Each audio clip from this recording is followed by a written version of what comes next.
লা তাআতা লিমাখলুকিন ফি মাসিয়াতিল খালিক। আমার বাবা আমার মা, হুমা জান্নাতুকা ওয়া নারুকা, তারা আমার জন্য জান্নাত অথবা আমার জন্য জাহান্নাম। তারা যদি রাজি থাকে রব রাজি থাকবে, তারা যদি নারাজ হয় রব নারাজ হয়ে যায়। তার মানে যে বাবা মা যখন যে আদেশ দিবে সেটাই মানতে হবে এমনটা নয়, বরং বাবা মা যদি কখনো আমাকে আপনাকে নাফরমানির জন্য আদেশ করে মানা যাবে নি, অথচ তারা আমার জান্নাত, তারপরও মানা যায় না। কারণ কি? লা তাআতা লিমাখলুকিন ফি মাসিয়াতিল খালিক। খালেকের নাফরমানি হয় এমন কোন কাজ কোন ব্যক্তির অনুসরণ করে করা যাবে না। আলাম তারা কাইফা ফাআলা রাব্বুকা বিআদ ইরম যাতিল ইমাদ আল্লাতী লাম ইখলাক মিথলুহা ফিল বিলাদ ওয়া সামুদ আল্লাযীনা জাবুস সখরা বিল ওয়াদ। সামান্য 3.5 হাত বলে একটু শক্তি পায়া রবের নাফরমানিতে আমরা লিপ্ত হয়ে যাই। আল্লাহ তাআলা বলেন, দেখো আদ জাতির কাছে আমি তাদের ভাই হুদকে পাঠিয়েছিলাম, অথচ তারাও তার সাথে নাফরমানি করেছে। আল্লাহ তাআলা বলতেছে আদ জাতির শক্তি সামর্থ্য কেমন ছিল। আল্লাহ তাআলা নবী আলাইহিস সালামকে বলতেছেন, আলাম তারা কাইফা ফাআলা রাব্বুকা বিআদ, আপনি কি জানেন না আপনার রব আদ জাতির সাথে কেমন আচরণ করেছেন। ইরম যাতিল ইমাদ। আল্লাহ তাআলা বলছেন, যখন কোনো মানুষ আমাকে ভালোবাসা আমার কথা শ্রবণ করার জন্য কোথাও একত্রিত হয়েছে, আমরা এখানে কি কোনো রাজনৈতিক প্রোগ্রামে একত্রিত হয়েছি? কার কথা শ্রবণ করার জন্য? কার কথা বলার জন্য? আল্লাহর কথা। আল্লাহ বলছেন, যখন কেউ আমি আল্লাহর কথা শ্রবণ করার জন্য বলার জন্য একত্রিত হবে, ওয়াজাবাত মুহাব্বতি, আমি আল্লাহর জন্য ওই বান্দাকে ভালোবাসা মহাব্বত করা ওয়াজিব হয়েছে। সুবহানাল্লাহ। যখন আল্লাহ আমাকে ভালোবাসবেন, আমি আল্লাহর কাছে চাইলে আল্লাহ আমাকে দিবেন ইনশাআল্লাহ। আল্লাহ তাআলা আমাদেরকে কবুল করুন, বলেন আমিন। আল্লাহ আমাদেরকে মাফ করে দেন, বলেন আমিন। তো যাই হোক, কুরআনুল কারীমের সূরাতুল আরাফের 65, 66, 67 এই 3টি আয়াত আমি তেলাওয়াত করেছি। রাসূলুল্লাহ সাল্লাল্লাহু আলাইহি ওয়াসাল্লামের একটি হাদিস পাঠ করেছি। হাদিস এবং আয়াতের আলোকে কথা হবে। আল্লাহ তাআলা আমাদেরকে আমলের নিয়তে শুনবার তৌফিক দান করুন, বলেন আমিন। এখানে আল্লাহ তাআলা শক্তিধর একটা জাতির আলোচনা করেছে। কুরবানির আগে আমাদের সর্বশেষ যে আলোচনা হয়েছিল, আলোচনার মধ্যে যেটা গিয়েছিল সেটা হলো নূহ আলাইহিস সালামকে আল্লাহ তাআলা তার কওমের কাছে, তার স্বজাতীয় ব্যক্তিদের কাছে পাঠিয়েছে। পাঠানোর পরে তাদের পক্ষ থেকে নূহ আলাইহিস সালামের সাথে কি আচরণ ছিল সেই বিষয়ে আলোচনা হয়েছে। আল্লাহ তাআলা বিভিন্ন সময় নবী রাসূলদের আলোচনা করেন, বিভিন্ন সময় নবী রাসূলদের কথা বলেন। কারণ এর উল্লেখযোগ্য কারণ হলো আল্লাহ তাআলা উম্মতদেরকে বুঝাতে চান, আমি আল্লাহ তোমাদেরকে জাহান্নাম দিতে চাই না, জান্নাত দিতে চাই। এই জন্য বারবার কখনো নবী দিয়া, কখনো নবীদের ওয়ারিস দিয়া, কখনো আলেম উলামা দিয়া, বিভিন্ন মাধ্যমে বিভিন্ন পদ্ধতিতে বিভিন্ন মাধ্যমে আমি আল্লাহ তোমাদেরকে বুঝাইয়া কোরআনের কথাটা তোমাদের কর্ণকুহরে পৌঁছাইয়া তোমাদেরকে আমি আল্লাহ জান্নাতে লিখেছি। এর জন্য কোরআনের মধ্যেও তো আসছে আল্লাহ তাআলা কোনো বান্দাকে ততক্ষণ পর্যন্ত আযাব দেন না যতক্ষণ পর্যন্ত একটা বান্দার কাছে তার কর্মের ফল কি হবে এই ফলাফলের কথা আল্লাহ তাআলা তোলে না। আমি মিথ্যা কথা বলেছি, মিথ্যার সাজা কি হবে এটা আল্লাহ তাআলা আমাকে শোনাবেন যে কোনো মাধ্যমে, হোক সেটা ইচ্ছায় হোক সেটা অনিচ্ছায়। মসজিদে আসলাম ইচ্ছায় শুনছি, অথবা আমি কোথাও যাচ্ছি, মসজিদের পাশ দিয়ে হোক, মাহফিলের পাশ দিয়ে হোক, আলোচক আলোচনা করছেন মিথ্যা কথার ভয়াবহতা, সত্য কথার যেই প্রতিদান সেই নিয়ে আলোচনা চলছে। তো আল্লাহ তাআলা আমার কর্ণগহ্বরে পৌঁছাবেন মিথ্যা কথা বলার ভয়াবহতা কি, শাস্তি কি, এরপর আল্লাহ তাআলা আমাকে শাস্তি দিবেন। এমনটা হবে না, এমন কোনো জাতিকে আল্লাহ তাআলা শাস্তি দিবেন না যে জাতির উপর শাস্তি দিয়েছেন অথচ যেই গুনাহের যা কারণে শাস্তি দিয়েছেন এই গুনাহের ভয়াবহতা এবং শাস্তি সম্পর্কে আল্লাহ তাআলা তাকে পূর্বে অবগত করেন নাই, এমনটা হবে না। কথাটা বুঝাইতে পারিনি আপনাদেরকে, বুঝছেন বিষয়টা? আমার উপরে আল্লাহর পক্ষ থেকে কোনো আযাব আসলে, আমার গুনাহের কারণে আযাব আসলে, যেই গুনাহের কারণে আযাব আসছে এই গুনাহের আযাব সম্পর্কে আমার কানে আল্লাহ তাআলা আগেই পৌঁছাবেন যে এই কাজ করলে এই গুনাহ হয়, এই আযাব হতে পারে। পৌঁছায় যখন আমি সতর্ক না হব তখন আমার উপর আযাব আসবে, এর আগে আমার উপর আযাব আসবে না। এবং আল্লাহ তাআলা এটাই বুঝাতে চান, নবী রাসূলদের আলোচনা করে আল্লাহ তাআলা এটাই বুঝাতে চান। নূহ আলাইহিস সালামের এখানে আলোচনা করেছেন পূর্বে আল্লাহ তাআলা সূরাতুল আনআমের 52 নং আয়াত থেকে 58 নং আয়াত পর্যন্ত আল্লাহ তাআলা আল্লাহর বিভিন্ন নাজ নিয়ামতের আলোচনা করেছেন। দেখো কেন আমি আল্লাহর সাথে নাফরমানি করি, আমি আল্লাহকে কেন ভুলে যাও, অথচ এত এত নিয়ামত দিয়ে আমি আল্লাহ তোমাদেরকে ভরে রেখেছি, যেদিকে তাকাও সেদিকেই তো আমি আল্লাহর নিয়ামত, তারপরেও কেন নাফরমানি করো? বান্দাকে বুঝালেন। এরপর আল্লাহ তাআলা 59 নং আয়াত থেকে নিয়ে 64 নং আয়াত পর্যন্ত নূহ আলাইহিস সালামের আলোচনা করে আল্লাহ তাআলা এটাও বুঝালেন, বান্দা আমি আল্লাহর নিয়ামত দেখে হয়তোবা বুঝো না, বুঝানোর জন্য আমি আল্লাহর নবী পাঠাইছি। সন্তান অনেক কিছু বুঝে না, কিন্তু বুঝায় কে? বাবা মা। কে বুঝায়? বাবা মা। ছাত্র বুঝে না, বুঝায় কে? শিক্ষক। মুসল্লি বুঝে না, বুঝায় কে? ইমাম সাহেব। আপনাদের কি ঠান্ডা লাগতেছে না? ঠান্ডা লাগতেছে না নাকি চলতেছে? আচ্ছা ঠিক আছে, বাকি এই পাখাটা বন্ধ করে দেবো। চলো দেখেন আপনার, হ্যাঁ হয়েছে। তো এই জন্য আল্লাহ তাআলা প্রত্যেকটা কওমকে বুঝানোর জন্য, যখন বান্দা বুঝে না তখন বুঝানোর জন্য আল্লাহ তাআলা নবী রাসূল পাঠান। যেমন সন্তান রাগ করে আপনাকে, ছোট বাচ্চা 2, 2.5, 3 বছরের বাচ্চা রাগ করে আপনাকে 2টা লাথি মারল, আব্বু তুমি মারলা কেন? উল্টা আপনাকে আঘাত করলো, থাপ্পড় মারলো, লাথি দিল, গালি দিল। পাশে যে আছে সে কি বলবে?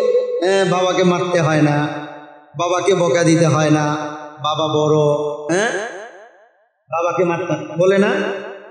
সে তাকে সতর্ক করছে, কারণ সন্তান এখনো বুঝে উঠতে পারে নাই যে বাবা কত বড় নিয়ামত, মা কত বড় নিয়ামত, এই জন্য তাকে বোঝাতে হচ্ছে। উম্মত বুঝে না যে আল্লাহ তাআলা কত নাজ নিয়ামত দিয়ে উম্মতকে ডুবায় রাখছে, এই জন্য আল্লাহ তাআলা উম্মতকে বুঝানোর জন্য নবী রাসূল পাঠিয়েছে। হাজার হাজার লাখ লাখ নবী রাসূল আল্লাহ তাআলা পাঠিয়েছেন শুধু আমাদেরকে বুঝানোর জন্য। সর্বশেষ নবী রাসূলদের আসার যে ধারাবাহিকতা মুহাম্মদুর রাসূলুল্লাহ সাল্লাল্লাহু আলাইহি ওয়াসাল্লামের মাধ্যমে যখন বন্ধ হয়ে গিয়েছে, এরপর থেকে আল্লাহ তাআলা নবী রাসূলদের কর্মগুলা করার জন্য তাদের ওয়ারিস আলেম ওলামাদেরকে দায়িত্ব দিয়ে গেছেন। সেই হিসাবে 1500 বছর ধরে, 1450 বছর, 1500 বছর ধরে রাসূলুল্লাহর ইন্তেকালের পর থেকে নিয়ে আজ পর্যন্ত লক্ষ কোটি আলেম ওলামা উম্মতকে বুঝিয়ে যাচ্ছে, কিয়ামত পর্যন্ত বুঝাবে। উম্মত তাদের নিজের জীবন দিয়েও উম্মতকে বুঝাবে, আলেম ওলামা নিজের জীবন দিয়েও উম্মতকে বুঝাবে যেন একটা উম্মত জাহান্নামের দিকে না যায়, সকল উম্মত যেন জান্নাতের দিকে আসে। এই জন্য দেখবেন মুসল্লি তাকে গালি দেয়, তুচ্ছ তাচ্ছিল্য করে, ক্রিটিসাইজ করে, কত ধরনের তাকে কতভাবে তার সাথে অন্যায় আচরণ করে। কিন্তু একটা ইমাম, একটা খতিব যখন হাত তোলে তখন এক বাক্যেই বলে, আল্লাহ সকল মুসল্লিদেরকে আপনি মাফ করে দেন, তাই না? আমি কিন্তু তার পিছনে বদনাম করছি, সে তো হাত তোলে সবার আগে আমার জন্য দোয়া করছে, আল্লাহ আমাদেরকে মাফ করে দেন, অথচ আমি তার ক্ষতি সাধন করছি, ক্ষতি করার চেষ্টা করছি, কিন্তু সে আমার জন্য দোয়া করছে। নবী রাসূলদের আখলাক তো এটাই ছিল, যে উম্মতের প্রতি দরদ। তো আল্লাহ তাআলা যখন দেখলেন উম্মত বুঝে না নিয়ামত, নবী রাসূল পাঠিয়েছেন।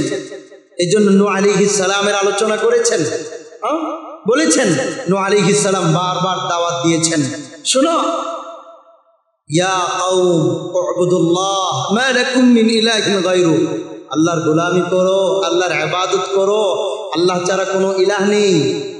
ইন্নী আখাফু আলাইকুম আযাব ইয়াউমিন আযীম, মহা দিবসের আযাবের ভয় করছি তোমাদের, সতর্ক হয়ে যাও। দাওয়াত যখন দিচ্ছেন, হঠাৎ করে দাওয়াত তো অনেক দিন পরে নবী রাসূল আসছে, অনেক দিন পরে আসছে, যার কারণে হঠাৎ করে মানতে কষ্ট হচ্ছিল। বলে ফেলছে, ক্বালাল মালাউ মিন কওমিহি ইন্না লানারাকা ফি যালালিন মুবিন, আমরা তো সুস্পষ্ট গুমরাহির মধ্যে তোমাকে দেখছি। এত বছর বাপ দাদা, আমার দাদা, দাদার দাদা, এরা সবাই এক কাজ করছে, তুমি হঠাৎ এসে নতুন কথা বলতেছো। বিগত 20-30 বছর মসজিদের ইমাম খতিব যারা ছিলেন তারা তো এই বিষয়ে কথা বলে না, আপনি কেন কথা বলতে হয়? আপনি কেন বলেন? অথচ কোরআনের কথা সে বলে নাই বিদায় কি আমার বলা যাবে না? কি বলেন? সে চলে না বিদায় কি আমি চলতে পারবো না? অনেক ব্যবসায়ী আছে হারামের মধ্যে লিপ্ত, তারা হারামে লিপ্ত থেকে কি আমিও হারামে লিপ্ত থাকবো? বিষয়টা কেমন? আমি হালালে চলতে পারি না? কে কি করলো সেটা আমার দেখা দরকার না, আমি কি করব, কি করছি এটা দেখা দরকার। কারণ আমার কবরে আমি যাব, আমার হিসাব আমি দিব, আমার রবের সামনে আমি দাঁড়াবো, কেউ আমার সাথে দাঁড়াবে না।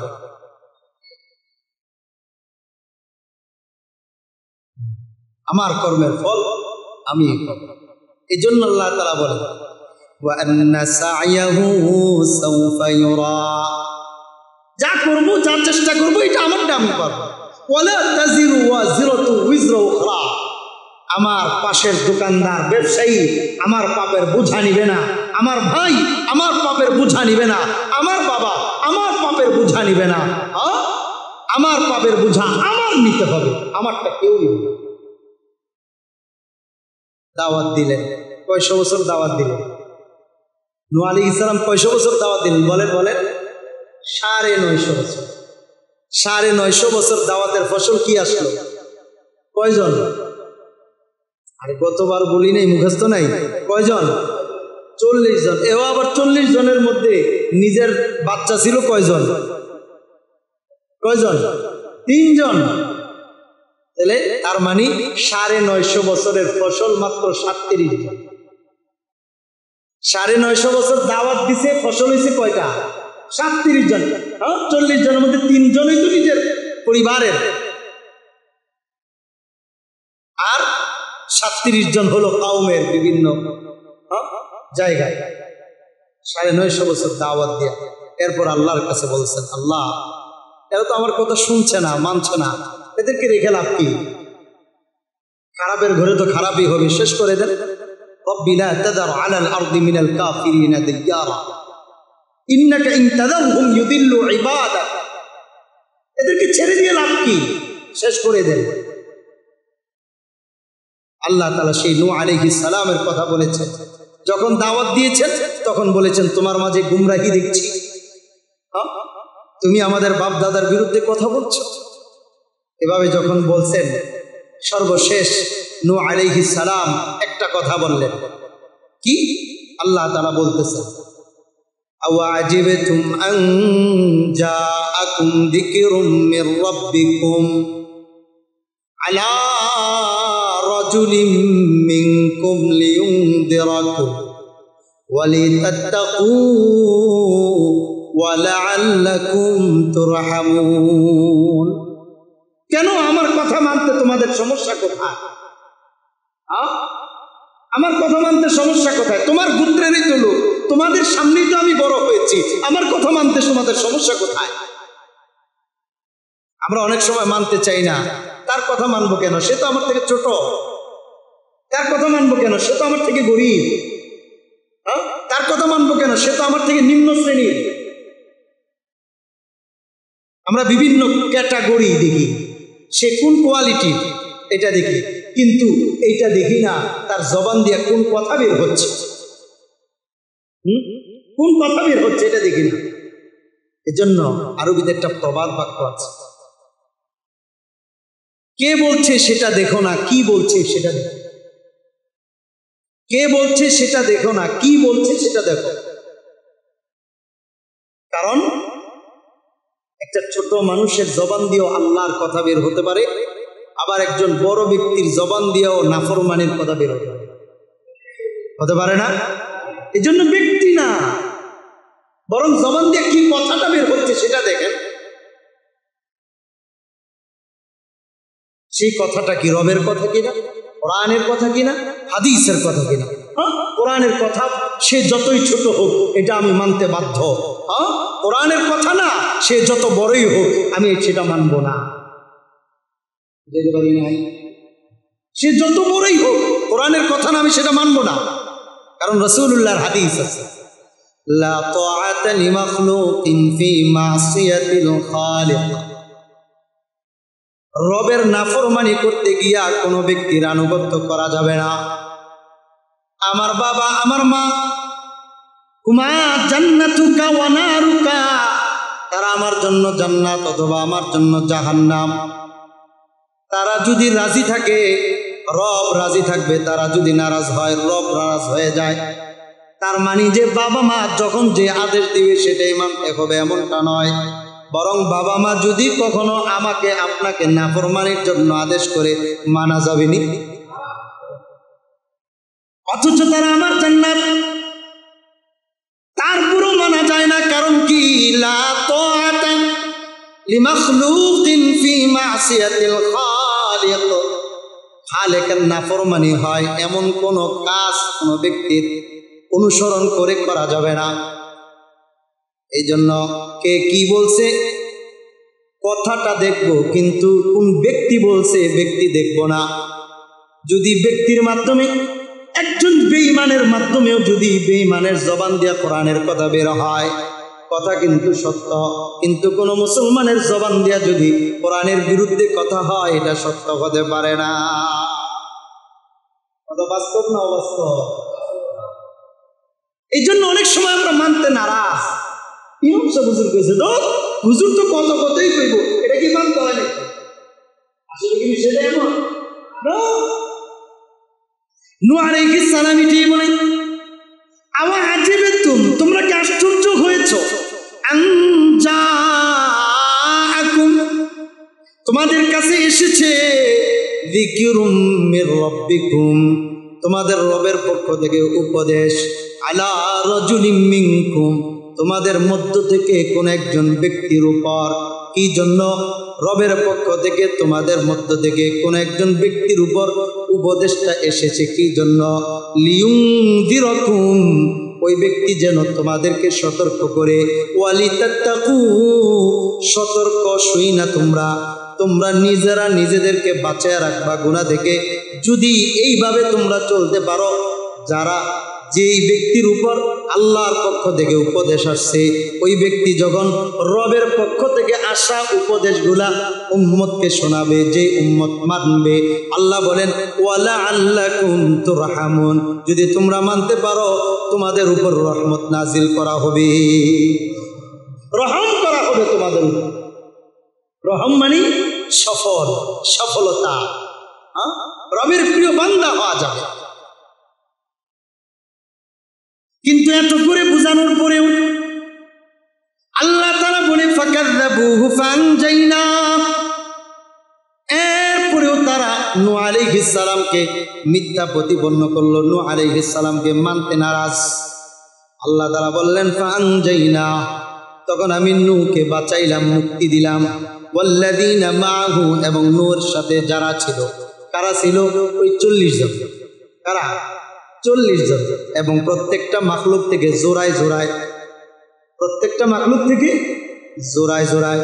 ওয়াল্লাযীনা মাআহু, কোথায় মুক্তি দিলাম? ফিল ফুলকি, নৌকার মধ্যে উঠাইয়া।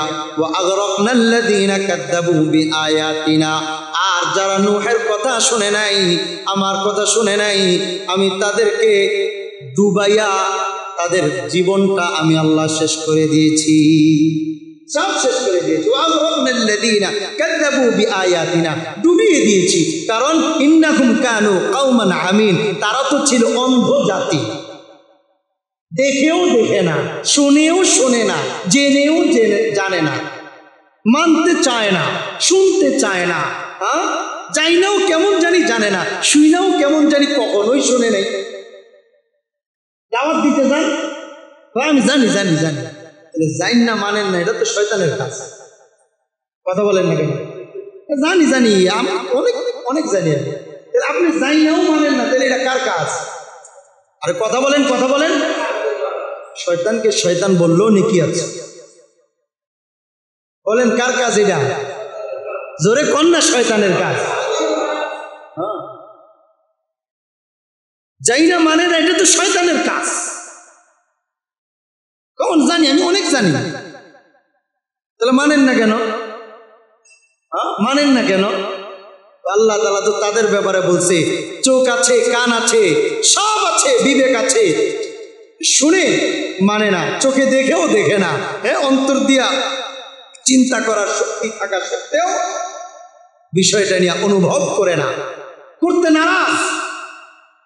আল্লাহ তাআলা বলতেছে তারা সৃষ্ট মাখলুকের মধ্যে সবচেয়ে নিকৃষ্ট যে মাখলুক আছে, এর চেয়ে নিকৃষ্ট না। আল্লাহ আপনি আমাদেরকে কবুল করেন, আল্লাহ আপনি আমাদেরকে মাফ করে দেন। এরপর আল্লাহ তাআলা বলতেছেন, শোনো, শুধু কি নূহের কথা বললাম না, তাকায় দেখো, ওয়া ইলা আদিন আখাহুম হুদা, আদ জাতির দিকে তাকায় দেখো। নূহের কওম যেমন নূহ আলাইহিস সালামের সাথে নাফরমানি করেছে, এমন ভাবে আদ জাতির কাছেও আমি তাদের ভাই হুদকে পাঠিয়েছিলাম। হুদ আলাইহিস সালাম নূহ আলাইহিস সালামের বংশধর ছিলেন। হুদ আলাইহিস সালাম কার বংশধর ছিলেন? নূহ আলাইহিস সালামের বংশধর ছিলেন, যেটা তাফসীরের কিতাবের মধ্যে আসছে। আল্লাহ তাআলা হুদ আলাইহিস সালামকে যে পাঠিয়েছেন, হুদ আলাইহিস সালাম উনি আদ ইবনে ইরাম ইবনে আউস ইবনে সাম ইবনে নূহ আলাইহিস সালামের সন্তানদের মধ্যে সামের সন্তান হলো আউস, আউসের সন্তান হলো ইরাম, ইরামের সন্তান হলো আদ, এর সন্তান হলো হুদ আলাইহিস সালাম। এই হুদ আলাইহিস সালামকে আল্লাহ তাআলা আদ জাতির কাছে পাঠিয়েছেন। যে আদ জাতির কাছে পাঠিয়েছেন, নূহ আলাইহিস সালামের মতোই দাওয়াত দিয়েছেন। আল্লাহ তাআলা আদ জাতিকে এত শক্তি সামর্থ্য দিয়েছিলেন, যাদের ব্যাপারে আল্লাহ তাআলা কোরআনের মধ্যেই বলেন যে তাদেরকে এমন শক্তি দিয়েছি, পৃথিবীর বুকে তাদের মতো শক্তি অন্য কোনো জাতিকে আমি দেইনি। বিষয়টা বুঝেন, কিন্তু আল্লাহ তাআলা বলতেছেন আদ জাতিকে আমি আল্লাহ যেই পরিমাণ শক্তি, সামর্থ্য এবং তাদের দৈহিক গঠন আমি আল্লাহ এত পরিমাণ দিয়েছি, এমনভাবে দিয়েছি যেটা আমি আল্লাহ পূর্বে অন্য কোনো জাতিকে দেইনি।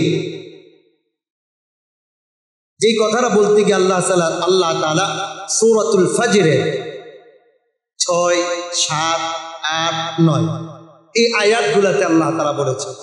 আল্লাহ তাআলা বলতেছেন, আলম তারা কাইফা ফাআলা রাব্বুকা বিআদ ইরম যাতিল ইমাদ আল্লাতী লাম ইখলাক মিথলুহা ফিল বিলাদ ওয়া সামুদ আল্লাযীনা জাবুস সখরা বিল ওয়াদ। সামান্য 3.5 হাত বলে একটু শক্তি পায়া রবের নাফরমানিতে আমরা লিপ্ত হয়ে যাই। আল্লাহ তাআলা বলেন, দেখো আদ জাতির কাছে আমি তাদের ভাই হুদকে পাঠিয়েছিলাম, অথচ তারাও তার সাথে নাফরমানি করেছে। আল্লাহ তাআলা বলতেছে আদ জাতির শক্তি সামর্থ্য কেমন ছিল।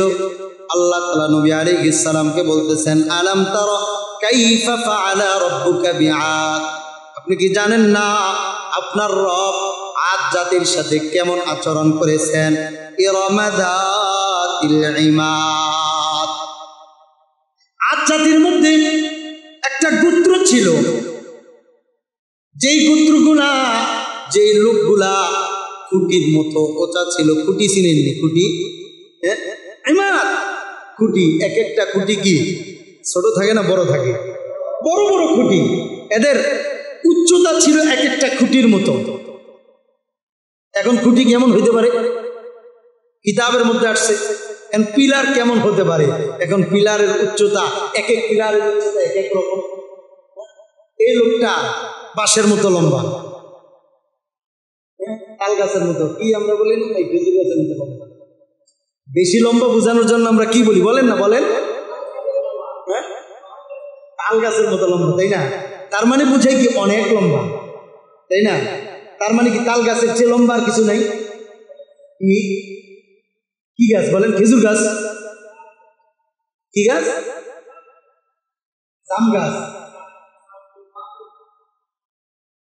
কামরুল কাঠ। আচ্ছা, যাই হোক, আছে। হ্যাঁ, সাদা গাছ অনেক উঁচা উঁচা হয়। তাহলে আমরা একজনের উচ্চতা বোঝানোর জন্য কি বলি? তাল গাছের মতো লম্বা। তাহলে তাল গাছের চেয়ে উঁচা কোনো গাছ নাই। তো আল্লাহ তাআলা বলতেছেন তাদের উচ্চতা হলো ইমাদ, এক একটা খুঁটির মতো। খুঁটি এখন কেমন খুঁটি? যত উঁচু খুঁটি হইতে পারে, যত উঁচু খুঁটি হইতে পারে। এক একজনের হাত দিয়ে 2, 4, 5, 10 তালার উপরে সবকিছু করে ফেলতে পারত। নিচে দাঁড়াইতো পাহাড়ের উপর থেকে, নিজের হাত দিয়া পাথরের পাহাড় থেকে পাথর কেটে আনত। বুঝলেন না বিষয়টা?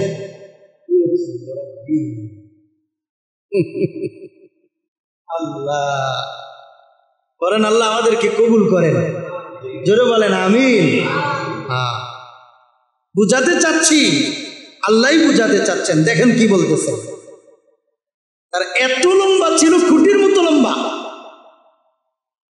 আল্লাহ তাআলা তাদের ব্যাপারে বলে, আল্লাতী লাম ইখলাক মিথলুহা ফিল বিলাদ। আল্লাহ বলেন তারা এমন জাতি, তাদের মতো আমি আল্লাহ জমিনের মধ্যে কাউকে বানাই নাই। বলেন সুবহানাল্লাহ। এত লম্বা ছিল এবং এমন দেহ বিশিষ্ট ছিল, এমন শক্তিশালী ছিল। এমন ভাবে আল্লাহ তাআলা বলতেছেন আদ জাতি এবং সামুদ জাতি, 2 জাতিকে আল্লাহ তাআলা এমন শক্তি দিয়েছেন। আল্লাযীনা জাবুস সখরা বিল ওয়াদ, বিভিন্ন মরুভূমির মধ্যে গিয়া বড় বড় পাথরের পাহাড় থেকে পাথর কাইটাই না, এরপরে তারা এটা দিয়ে বাড়ি নির্মাণ করত। এত শক্তি আল্লাহ তাআলা তাদেরকে দিয়েছে, এত এত শক্তি, এত উঁচা লম্বা, উঁচা উঁচা লম্বা। কার মতো? আমার মতো। আল্লাহ, অনেক উঁচা লম্বা।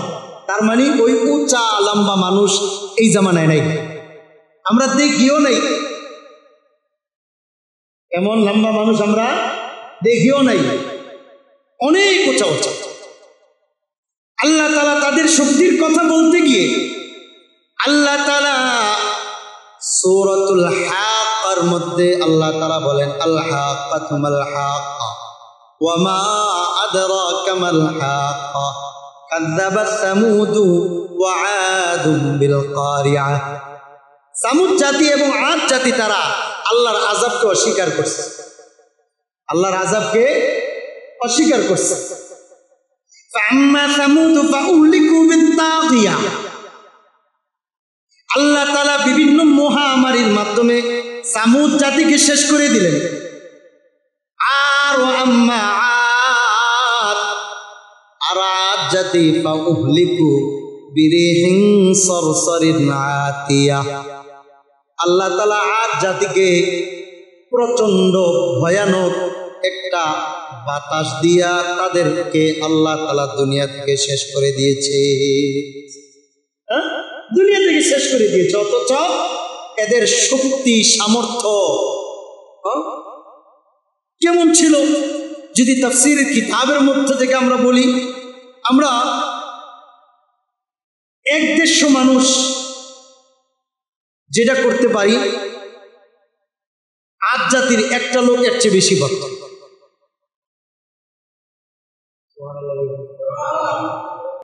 হুজুর এক কেন্দ্রিয়া মসজিদের ফরিদাবাদ মসজিদের দেখতে আছে, ভালো আলেম আলহামদুলিল্লাহ, মুহাম্মদের মানুষ। আল্লাহ আল্লাহ আপনি আমাদেরকে কবুল করেন, বলেন আমিন।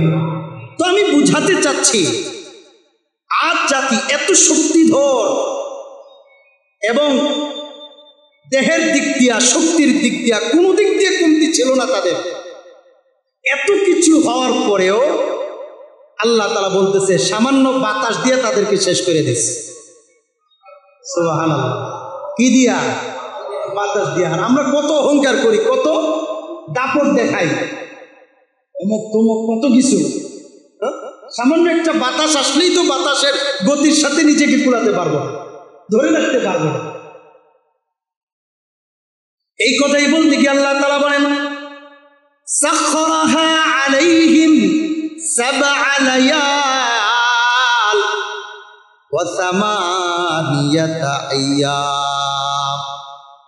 আল্লাহ বলেন এমন জোরে বাতাস আসছে, এই বাতাসটা ছিল 7টা রাত্র, 7 রাত এবং 8 দিন ছিল বাতাসটা। এই বাতাসটা শুরু হয়েছে বৃহস্পতিবার থেকে, বাতাসটা শুরু হয়েছে পরবর্তী শুক্রবার পর্যন্ত বাতাসটা ছিল।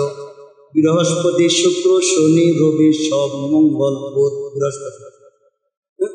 বৃহস্পতিবার পর্যন্ত ছিল 8 দিন, 7 রাত্র 8 দিন এই বাতাসটা ছিল। হুসুমান ফাতারাল কওমা ফিহা সরআ, আল্লাহ তাআলা নবীকে বলছেন এমন অবস্থায় যে তারা পড়েছিল, মনে হয় কি উপর হয়ে পড়ে আছে, উপর হয়ে উবুত হয়ে আছে না, আমরা উবুত হয়ে মানে উপর হয়ে পড়ে আছে। কান্নাহুম আজাযু নাখলিন খাওয়িয়া, খেজুর বৃক্ষ পড়ে থাকলে যেমন দেখা যায় না, হঠাৎ ঝড়ো হাওয়া আসছে, বাতাস আসছে, নদীর পাড়ের যে মানুষগুলো আছে, যে গাছগুলো আছে, হঠাৎ ঝড়ো হাওয়া আসলে, বাতাস আসলে দেখেন না গাছগুলা নুই একবার মাটির সাথে পড়ে থাকে, বোঝা যায় যে একটা ঝড় আসছিল, প্রচন্ড বাতাস আসছিল, এমনটা মনে হয় না? অথচ এত শক্তিধর জাতি, দেহের দিক দিয়া কোনো দিক দিয়ে তাদের কমতি ছিল না, সব ছিল, কিন্তু আল্লাহ তাআলা সামান্য বাতাস দিয়া তাদেরকে শেষ করে দিলেন। আল্লাহ তাআলা ওই জাতির কথাই বলতেছেন, এত শক্তিধর জাতির কাছে আমি হুদকে পাঠিয়েছিলাম। হুদ আলাইহিস সালাম গিয়া বলতেছে ইয়া কওমি ইবুদুল্লাহ মা লাকুম মিন ইলাহিন গায়রু, ও কওম শোনো, উবুদুল্লাহ, আল্লাহর ইবাদত করো, মা লাকুম মিন ইলাহিন গায়রু, আল্লাহ ছাড়া তোমাদের কোনো ইলাহ নাই, আল্লাহ ছাড়া কোনো ইলাহ নাই, এক আল্লাহর ইবাদত করো। আফালা তাত্তাকুন, কথা কি শুনবা না, মানবা না, তাকওয়া অবলম্বন করবা না? তারা ভেবেছিল এত শক্তিশালী, আম করে কে কি করবে, তাই না?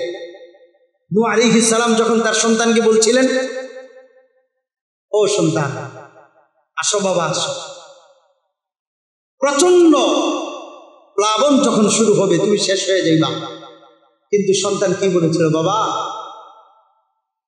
আসতে হবে না, পাহাড়ের চূড়ায় চলে যাব, ওখানে আমি রক্ষা পাবো।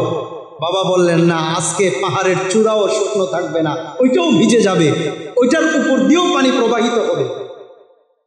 কিন্তু বারবার বারবার বলার পরেও সন্তান শোনে নাই। পাহাড়ের চূড়ায় গিয়েও কেউ রক্ষা পেয়েছিল? জোরে বলেন, রক্ষা পেয়েছিল? ধরা খেয়েছে।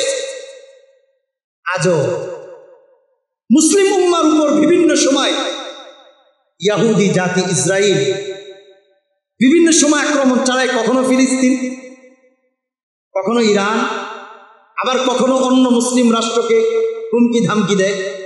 কিন্তু বাস্তবতা হলো, রাসূলুল্লাহর হাদিস হলো, কোরআন হলো, এবং কোরআন হাদিসের কথা এটাই, যতই অমুসলিম জালেম, যতই শক্তিধর হোক না কেন, জালেমের জায়গা দুনিয়াতে চিরস্থায়ী হয় না।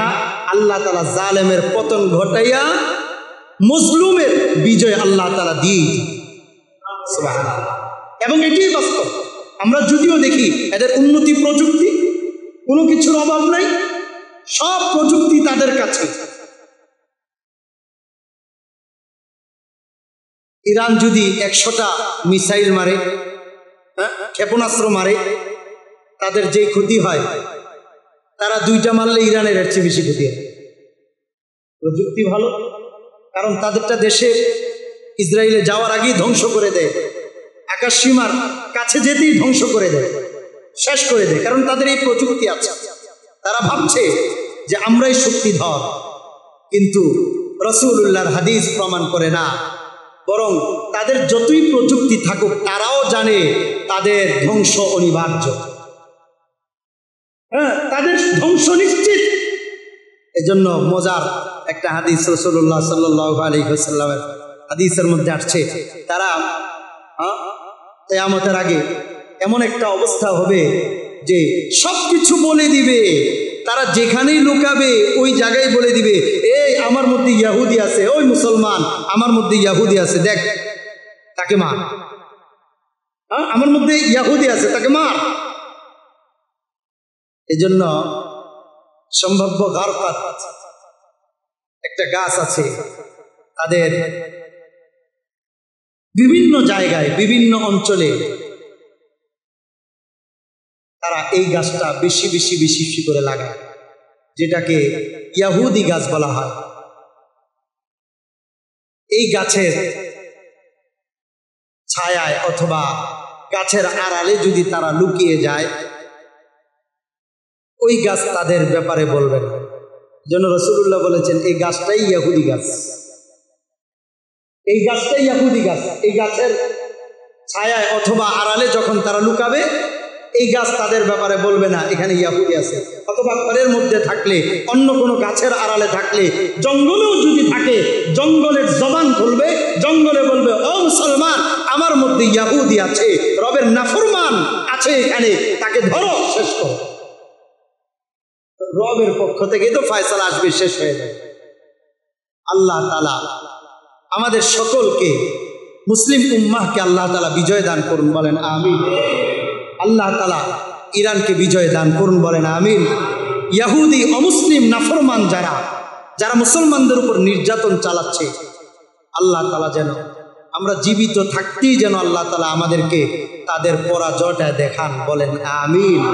বাইতুল মুকাদ্দাসের বিজয় যেন আমরা দেখে যেতে পারি, বলেন আমিন। ফিলিস্তিনের বিজয় যেন আমরা দেখে যেতে পারি। আল্লাহ আপনি আমাদেরকে কবুল করেন, বলেন আমিন। ফিলিস্তিনকে যেভাবে তারা হত্যা করেছে, যেভাবে তাদের উপর আক্রমণ চালিয়েছে, এমন আক্রমণ আমরাও ওই জালেমদের উপর হোক, এটা আমরা দেখে যেতে চাই। দোয়া করবো, এটা আমরা মুসলিম হিসাবে আমাদের ইমানি দায়িত্ব। ইমানি দায়িত্ব। পৃথিবীর যে কোনো প্রান্তে, যে কোনো অবস্থায় কোনো মুসলমান নির্যাতিত হলে আমার ইমানি দায়িত্ব হলো নামাজের মধ্যে প্রত্যেকটা জায়গায় বাবা মার জন্য যেমন রব্বির হামহুমা কামা রব্বায়ানি সাগীরা বলা আমার আপনার সন্তান হিসাবে দায়িত্ব, মুসলমান হিসাবে নবীর উম্মত যদি দাবি করি, মুসলিম উম্মাহ হিসাবে আমারও দায়িত্ব সকল মুসলমানদের জন্য দোয়া করা। আল্লাহ তাআলা আমাদেরকে কবুল করুন, বলেন আমিন। তো ওই আদ জাতির কাছে, শক্তিধর জাতি, তাদের কাছে যখন আল্লাহ তাআলা হুদ আলাইহিস সালামকে পাঠিয়েছেন, তখন তাদের কওমের বড় বড় লিডাররা বলতেছে, قال الملأ الذين كفروا من قومه إنا لنراك في سفاهة, আমরা তো তোমাকে নির্বুদ্ধিতার মধ্যে দেখছি, তোমাকে নির্বুদ্ধ মনে হচ্ছে, ওয়া ইন্না লানাযুন্নুকা মিনাল কাযিবিন, এবং তোমাকে মিথ্যাবাদী মনে হচ্ছে। এরপরে হুদ আলাইহিস সালাম বলতেছে, আলা ইয়া কওমি লাইসা বি সাফাহা, আমার মধ্যে কোনো নির্বুদ্ধিতা নাই, ওয়ালাকিন্নী রাসূলুম মির রাব্বিল আলামিন, আমি তো বিশ্বজগৎ প্রতিপালকের পক্ষ থেকে একজন প্রেরিত রাসূল। আমার কাজ কি? আমার কাজ হলো উবাল্লিগুকুম রিসালাতি রাব্বি ওয়া আনা লাকুম নাসিহুন আমিন, আমার কাজ হলো তোমাদের কাছে আমার রবের পক্ষ থেকে রিসালাতগুলো পৌঁছে দেওয়া। ওয়া আনা লাকুম নাসিহুন আমিন, আমি তোমাদের জন্য কল্যাণকামী, বিশ্বস্ত কল্যাণকামী। সুবহানাল্লাহ, বিশ্বস্ত কল্যাণকামী। এত কি তোমরা আশ্চর্য হচ্ছ? আওয়াজিবতুম আন জাআকুম যিকরুম মির রাব্বিকুম, তোমাদের কাছে তোমাদের রবের পক্ষ থেকে উপদেশ আসছে, আলা রাজুলিম মিনকুম, তোমাদের পক্ষ থেকে কোন লোকের উপর, লিউনদিরাকুম, যেন তিনি তোমাদেরকে সতর্ক করেন, ওয়াযকুরু ইয জালাকুম খুলাফা মিন বাদি কওমি নূহিন ওয়া যাদাকুম ফিল খালকি বাসতা। এখানে আল্লাহ তাআলা আরেকটা কথা বলছেন, দেখো আমি আল্লাহ তোমাদেরকে রাজত্ব দিয়েছিলাম, শক্তি সামর্থ্য দিয়েছিলাম, দৈহিক শক্তি সামর্থ্য দিয়েছিলাম, কিন্তু তোমরা আমি আল্লাহর নাফরমানিতে লিপ্ত ছিলে। ফাযকুরু আলা আল্লাহ, আল্লাহর নিয়ামতের কথা স্মরণ করো, লাআল্লাকুম তুফলিহুন, তোমরা সফল হয়ে যাবে। সুবহানাল্লাহ, তোমরা সফল হবে। এই জন্য এটা শুধু নূহ আলাইহিস সালামের কওমের কথা অথবা হুদ আলাইহিস সালামের কওমের কথা। আমার আপনার হায়াতে জিন্দেগীর মধ্যে কখনো যদি অন্যায় বা নাফরমানি করার কোনো মন মানসিকতা জাগে, তখন নিজেকে নিজে বলবো, আমার এমন কি আছে যে আল্লাহর আযাব আসলে আমি বেঁচে যাব? এমন কি শক্তি আছে? রব যেহেতু প্রতিটা মুহূর্তে আমাকে, আপনাকে, আমাদেরকে রবের নিয়ামতের মধ্যে ডুবাই রাখতেছে, আমার উচিত রবের প্রতিটা নিয়ামতকে স্বীকার করে রবের নাফরমানিতে লিপ্ত না হওয়া। রবের সেই কথাটাই বারবার বলতে হয়, ফাবিআইয়ি আলা রাব্বিকুমা তুকাদ্দিবান, রবের কোন কোন নিয়ামতকে তুমি অস্বীকার করবা? এমন কোন নিয়ামত আছে যেটাকে আমি অস্বীকার করব? কোন নিয়ামত অস্বীকার করার মতো এমন কিছু নাই, বরং সবচেয়ে বড় নিয়ামত হলো রব আমাকে আপনাকে এখন বসে রাখছে। বলেন সুবহানাল্লাহ, সবচেয়ে বড় নিয়ামত এটা। যেই জায়গায় আমরা বসে আছি, 10-20 কদম হাঁটলেই পাশের ঘরগুলাতে মানুষ অসুস্থ হয়ে বেড়ে শুয়ে আছে, কারো স্যালাইন চলতেছে, কেউ রক্ত দিচ্ছে, কেউ দৌড়াচ্ছে, কেউ কাঁদছে, কেউ বাবার লাশ নিয়ে ইমার্জেন্সির সামনে কাঁদছে, কেউ অপারেশনের জন্য আগামীকালকে অপারেশন হবে প্রস্তুতি নিচ্ছে, কেউ লাইফ সাপোর্টে আছে, কারণ শ্বাস নিঃশ্বাস সঠিকভাবে নিতে পারছে না, আত্মীয় স্বজন কান্না করছে। কিন্তু না আমার পারিবারিক কোনো টেনশন আছে, না আমার কারো নিয়ে চিন্তা করতে হচ্ছে, দৌড়াদৌড়ি করতে হচ্ছে। রব আমাকে নিশ্চিন্তে নির্দ্বিধায় রবের কথা শোনার জন্য সুন্দরভাবে বসায় রেখেছেন। এইটার নিয়ামত যদি পুরা জীবন দিয়ে দিই তাও শেষ হবে না।